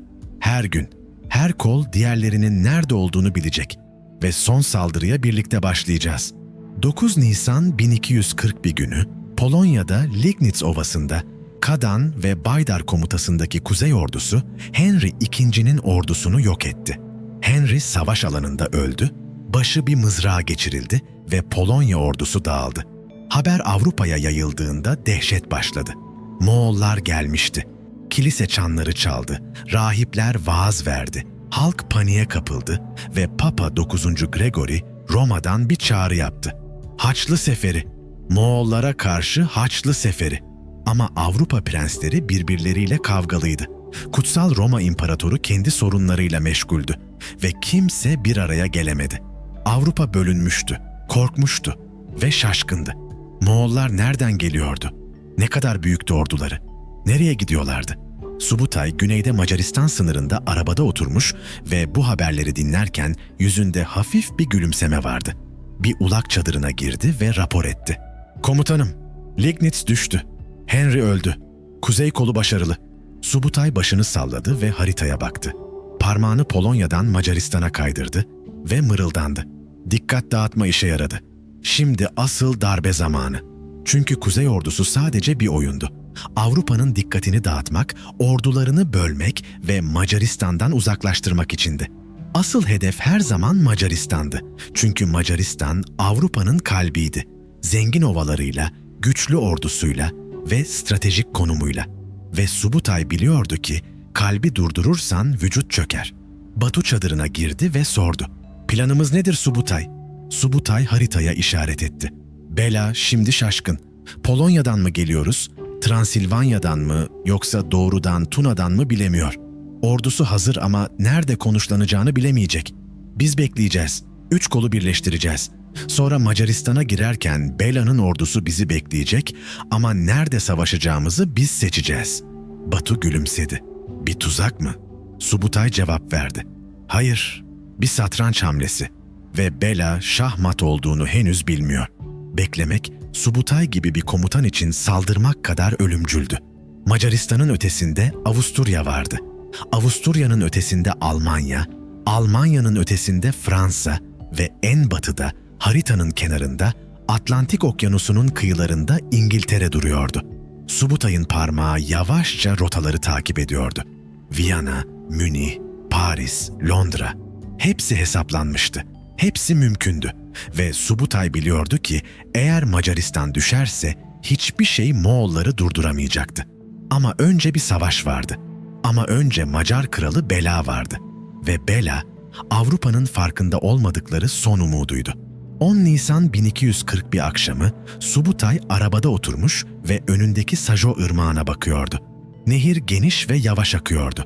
Karşı kıyıda Macar ordusu kamp kurmuştu. Vagon kalesinin etrafında ateşler yanıyordu ve binlerce askerin sesi ovanın sessizliğini bozuyordu. Subutay'ın gözleri her detayı tarıyordu.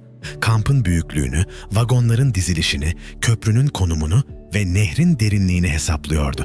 Batu yanına geldiğinde sordu. "Ne düşünüyorsun?" Subutay cevap vermeden önce uzun bir süre sessiz kaldı. Sonra yavaşça konuşmaya başladı. "Onlar sayıca üstün. 50 bin, belki 60 bin. Biz 30 bin kadarız. Ama kazanan biz olacağız." Batu şaşırmıştı. Çünkü Subutay'ın sesinde tereddüt yoktu. Sadece soğuk bir kesinlik vardı. Sanki savaş çoktan kazanılmış ve sadece oynaması gereken bir oyunmuş gibi. Çadıra döndüklerinde Subutay haritayı masaya açtı ve parmağını nehrin üzerine koydu. Ateşin titrek ışığı haritanın üzerinde dans ederken Subutay konuşmaya başladı. "Köprü tek geçit, dar. Macarlar orayı koruyor. Eğer doğrudan saldırırsak kayıp büyük olur ve belki başaramayız." Batu başını salladı. Bu riski biliyordu. Subutay devam etti. "O yüzden 3 kol olacak. Sen köprüden saldıracaksın. Taş fırlatıcıları kullan. Köprü muhafızlarını püskürte ve Macar ordusunun dikkatini çek. Onlar sana odaklanacak, sana saldıracak ve seni durduracaklarını sanacaklar." Batu kaşlarını çattı. "Ama ben gerçekten saldırmayacak mıyım?" Subutay gülümsedi. Hafif ama keskin bir gülümsemeydi bu ve cevap verdi. Sen saldıracaksın. Ama asıl darbe ben vuracağım. Kadan da kuzeyden gelip kaçmalarını engelleyecek. Parmağını haritanın güneyine kaydırdı. Nehrin daha aşağısındaki bir noktaya ve açıkladı. Ben 15 bin askerle güneye gideceğim. Orada nehir daha sığ. Geçici bir köprü kuracağım. Gece boyunca sessizce geçeceğim. Sabah sen saldırırken ben Macar ordusunun arkasında olacağım. Sen önden vururken ben arkadan vuracağım. İki ateş arasında kalacaklar. Kaçamayacaklar. Batu haritaya baktı. Planı anlamaya çalıştı ve yavaşça sordu. Ya köprü zamanında bitmezse? Subutay ona doğru eğildi ve sakin bir sesle cevap verdi. O zaman sen savaşı kaybedersin. Ama ben köprüyü sabaha bitireceğim. Çünkü bu savaşı kaybetmek bir seçenek değil. Gece yarısı Subutay 15 bin atlı süvariyle güneye doğru hareket etti. Atların ayak sesleri bozkırın toprağında yumuşakça yankılanıyordu ve kimse konuşmuyordu. Ay ışığı zayıftı. Sadece yıldızlar gökyüzünde parlıyordu ve Subutay yolun önünde arabada oturmuş ve yolu gösteriyordu. Nehre vardıklarında sığ bir geçit buldular ama su beklediklerinden derindi ve köprü yapmak kolay olmayacaktı. Mühendisler hemen işe koyuldu. Ağaçlar hazırlandı, ip gerildi ve tahtalar su üzerine serilmeye başlandı. Subutay arabadan indi. Yürüyerek nehrin kıyısına geldi ve suya baktı. Soğuk rüzgar yüzünü okşuyordu. Gecenin sessizliği sadece ağaç kesme sesleriyle bozuluyordu ve zaman hızla akıyordu. Bir komutan yanına geldi ve fısıldadı. "Efendim, nehir derin. Köprü sabaha yetişmeyebilir." Subutay ona döndü. Gözlerinde hiçbir endişe yoktu ve sessizce cevap verdi. "Yetişecek. Çünkü yetişmek zorunda." Saat ilerledikçe mühendisler yoruluyordu. Eller titriyor, ayaklar uyuşuyordu. Ama kimse durmuyordu. Subutay her yarım saatte bir köprünün durumunu kontrol ediyor, ilerlemesini hesaplıyor ve sabahı bekliyordu. Gece yarısından sonra 4. saatte köprü yarı tamamlanmıştı. Ama hala geçilemeyecek durumdaydı. 5. saatte 3'te 2'si bitmişti. 6. saatte şafak sökmeden hemen önce köprü sonunda tamamlandı. Ve Subutay derin bir nefes aldı. Ordusuna sessizce geçiş emri verdi ve 30 bin atlı süvari yavaşça adım adım köprüden geçmeye başladı. Karşı kıyıya vardıklarında gün ağarıyordu ve uzakta, kuzeyde Batu'nun mancınıklarının sesleri duyulmaya başladı. Batu şafakla birlikte saldırmıştı. 7 büyük mancınık köprünün önüne yerleştirilmişti ve sabahın ilk ışıklarıyla birlikte dev taşlar havaya fırladı. Vızıldayarak uçtu ve köprünün diğer tarafındaki Macar muhafızlarının üzerine düştü. Macarlar daha önce böyle büyük bir mancınık görmemişti. Taşlar zırhlı adamları eziyor, kalkanları parçalıyor ve panik yaratıyordu. Moğol okçuları ok yağdırdı. Süvariler köprüye doğru atıldı ve kısa bir çatışmadan sonra köprü düştü. Batu atının üzerinde ilerledi. Ordusunu köprüden geçirmeye başladı ve karşı kıyıya vardıklarında Macar kampı hareketlenmişti. Ama Macar komutanları öfkeliydi. Çünkü gece kazandıkları küçük çatışmadan sonra kendilerini güvende hissetmişlerdi ve şimdi Moğollar tekrar saldırıyordu. Kral Bela'nın kardeşi Koloman, Başpiskopos Ugrin ve tapınak şövalyeleri orduyu topladı ve Batu'nun birliklerin üzerine saldırdı. Macarlar güçlüydü, zırhlı süvarileri ağırdı, sayıları çoktu ve Batu'nun kuvvetleri geri itilmeye başladı. Çatışma şiddetliydi. Kılıçlar çarpışıyor, zırhlar çatırdıyor ve Moğol süvarileri düşüyordu. Batu'nun muhafızlarından 30 Bağatar öldü. Komutanlarından Bakatu savaş alanında can verdi ve Batu bir an için şüpheye düştü. Ordusu nehre karşı sıkışmıştı. Sayıca az kalmıştı ve Macarlar baskı yapıyordu. Bir ulak Subutay'a mesaj göndermek için atını mahmuzladı. Nehrin kenarında koştu ve güneyden gelen Moğol ordusunu bulduğunda haykırdı. "Batuhan kayıp veriyor, geri çekilmeyi düşünüyor." Subutay atının yanında durdu. Ulag'ın yüzüne baktı ve soğuk bir sesle cevap verdi. "Batu'ya söyle, dayansın, ben geliyorum." Subutay'ın 15 bin atlı süvarisi Macar kampının güneyinden belirdiğinde Macarlar şokta kaldı. Çünkü tüm dikkat köprüdeydi. Kimse güneyden bir saldırı beklemiyordu ve şimdi Moğol ordusu arkalarında duruyordu. Koloman ve Ugrin panik içinde askerlerini geri çağırdı. Vagon kalesine çekilmeye başladılar ama artık çok geçti. Batu önden baskı yapıyordu. Subutay arkadan vuruyordu ve Macar ordusu iki ateş arasında eziliyordu. Vagon kalesine ulaştıklarında kendilerini güvende hissettiler. Ama Subutay zaten onları kuşatmıştı. Moğol okçuları her yönden ok yağdırdı. Mancınıklar büyük taşları vagon kalesinin üzerine fırlattı ve ateşli oklar çadırları tutuşturdu. Kamp içinde kaos başladı. Askerler birbirlerini eziyordu.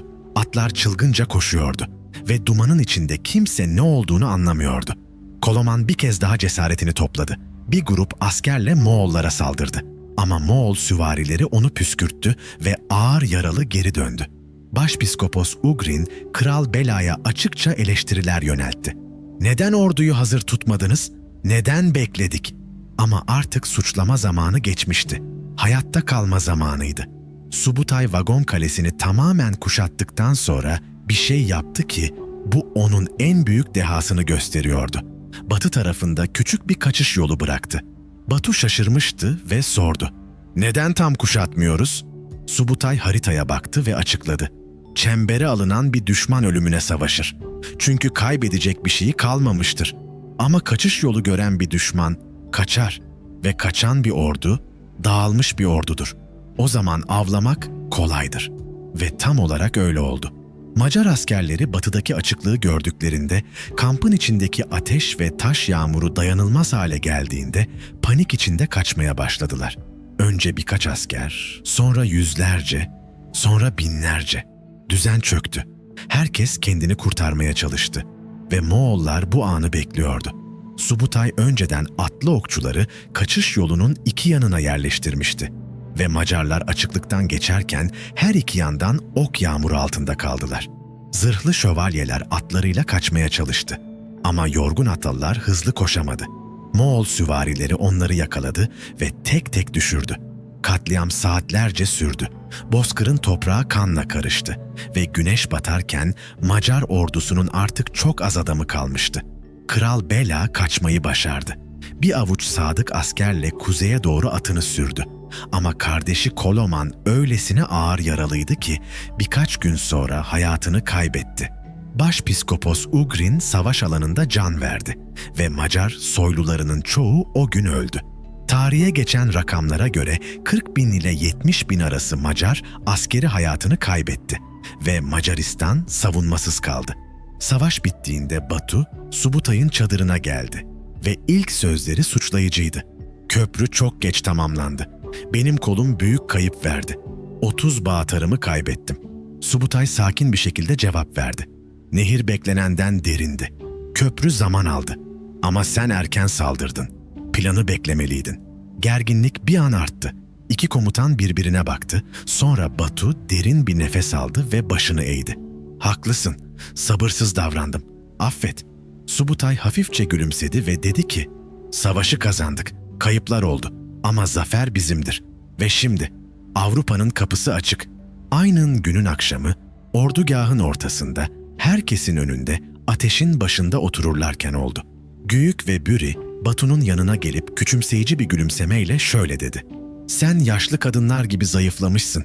Subutay olmasaydı ne yapardın?" Söz masaya bir hançer gibi saplandı. Batu yerinden doğruldu. Yüzü kızarıyordu. Elini kılıcının kabzasına götürmüştü. Subutay araya girdi. Elini Batu'nun omzuna koydu. Sesi soğuk ve sakindi. "Prenslerin kavgası hanlığın gücünü zayıflatır. Bu mesele Karakorum'a ait." Güyük alayla güldü ama bir şey diyemedi. Subutay'ın otoritesi tartışılmazdı. Batu ise öfkeyi içine gömdü. Şimdilik Macaristan düşmüştü. Pest şehri yakıldı. Ovalar harabeye döndü ve Moğol ordusu Viyana'nın önündeydi. Avusturya, Almanya, İtalya, hepsi artık uzak değildi. Subutay haritalarına bakarken biliyordu ki Atlantik Okyanusu artık sadece birkaç ay uzaktaydı. Ama o sırada uzakta Karakorum'dan bir haber yola çıkmıştı ve o haber tarihin akışını değiştirecekti. 1242 yılının ilkbaharında Adriyatik kıyısında Subutay arabada oturmuş ve denize bakıyordu. Uzakta Trogir yakınlarındaki küçük bir adada Kral Bela sığınmıştı ve Moğol süvarileri onu yakalayamıyordu. Ama Subutay Bela'yı düşünmüyordu bile. Çünkü Bela artık önemli değildi. Macaristan düşmüştü, Hırvatistan harabeye dönmüştü ve kuzeyde Viyana şehri Moğol ordusunun önünde duruyordu. Subutay haritalarına baktığında biliyordu ki Viyana birkaç hafta uzaktaydı. Almanya savunmasızdı, Fransa bölünmüştü ve Atlantik Okyanusu artık sadece birkaç aylık yürüyüş mesafesindeydi. 15 yıldır planladığı, 18 yıl önce Kalka Irmağı'nda keşfettiği ve ömrü boyunca hayal ettiği fetih şimdi elinin altındaydı. O sabah denizin yumuşak uğultusu Moğol ordugahının sessizliğini bozarken bir ulak Subutay'ın çadırına geldi. Atı terden ıslanmıştı, yüzü tozla kaplıydı ve nefes nefeseydi. Subutay ona baktı ve ulagın gözlerindeki ifadeden her şeyi anladı. Ulak eğildi ve yavaşça konuştu. "Komutanım, Karakorum'dan haber geldi. Büyük Han Ögeday 11 Aralık 1241 gecesi vefat etti." Subutay'ın elleri haritanın üzerinde dondu kaldı. Rüzgar çadırın kenarlarını hafifçe dalgalandırıyordu. Uzakta kuşların sesleri duyuluyordu. Ama Subutay hiçbir şey duymuyordu. Gözleri haritadaki Viyana işaretine kilitlenmişti. Bir haber, sadece bir haber.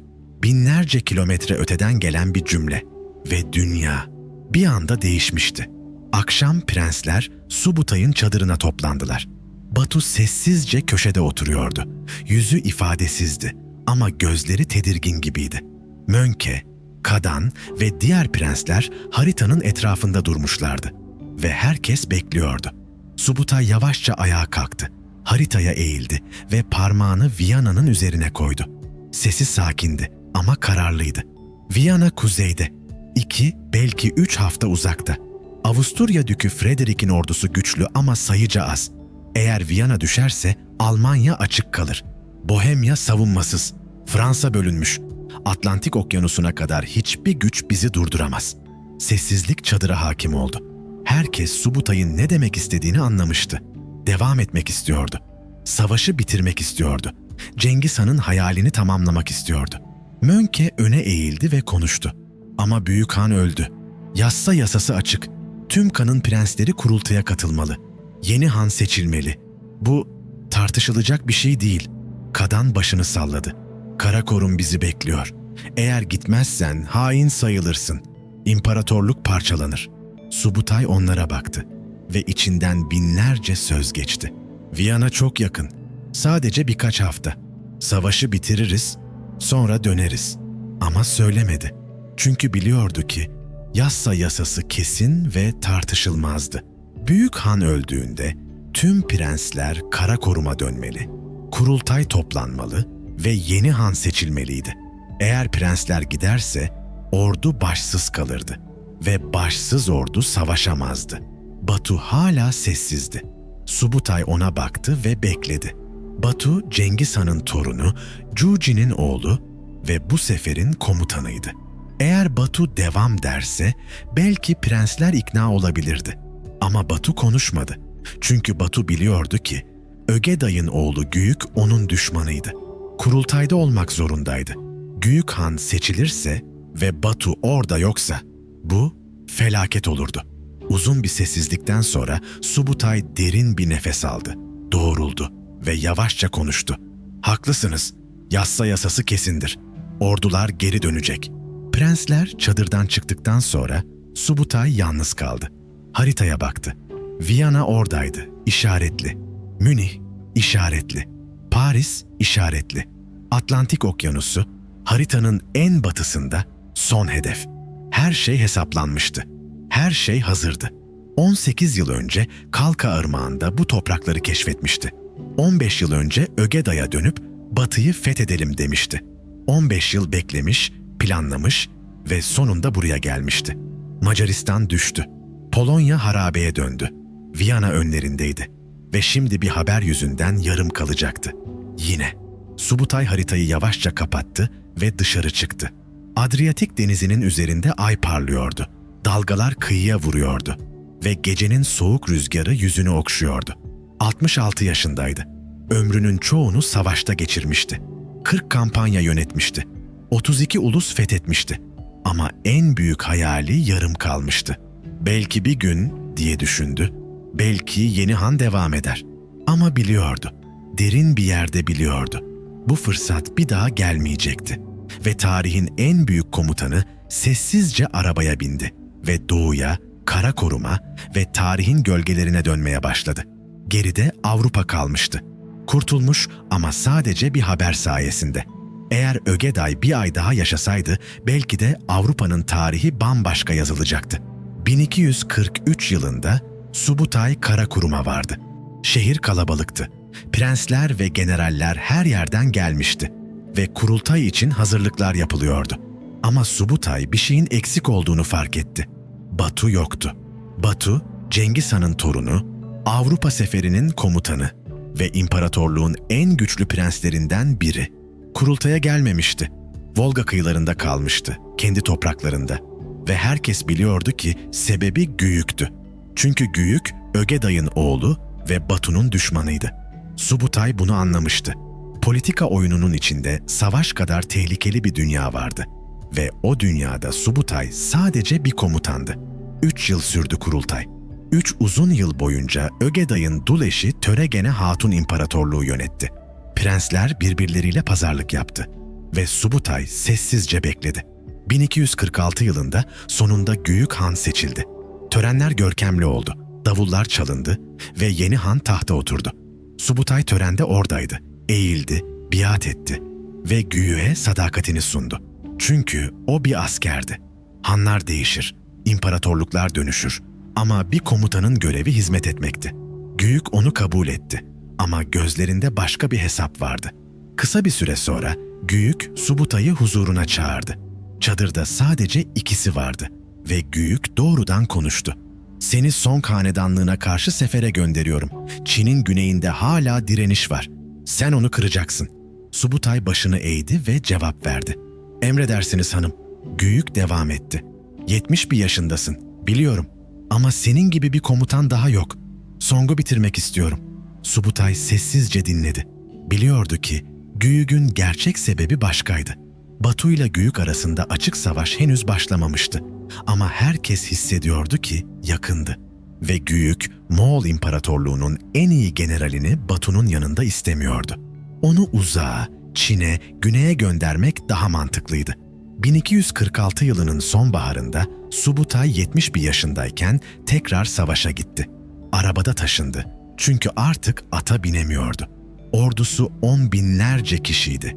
Ama Subutay yorgundu. Çin'in güneyindeki Song toprakları dağlıktı. Nehirlerle kaplıydı ve Moğol süvarileri için zor bir araziydi. Ama Subutay hala Subutay'dı.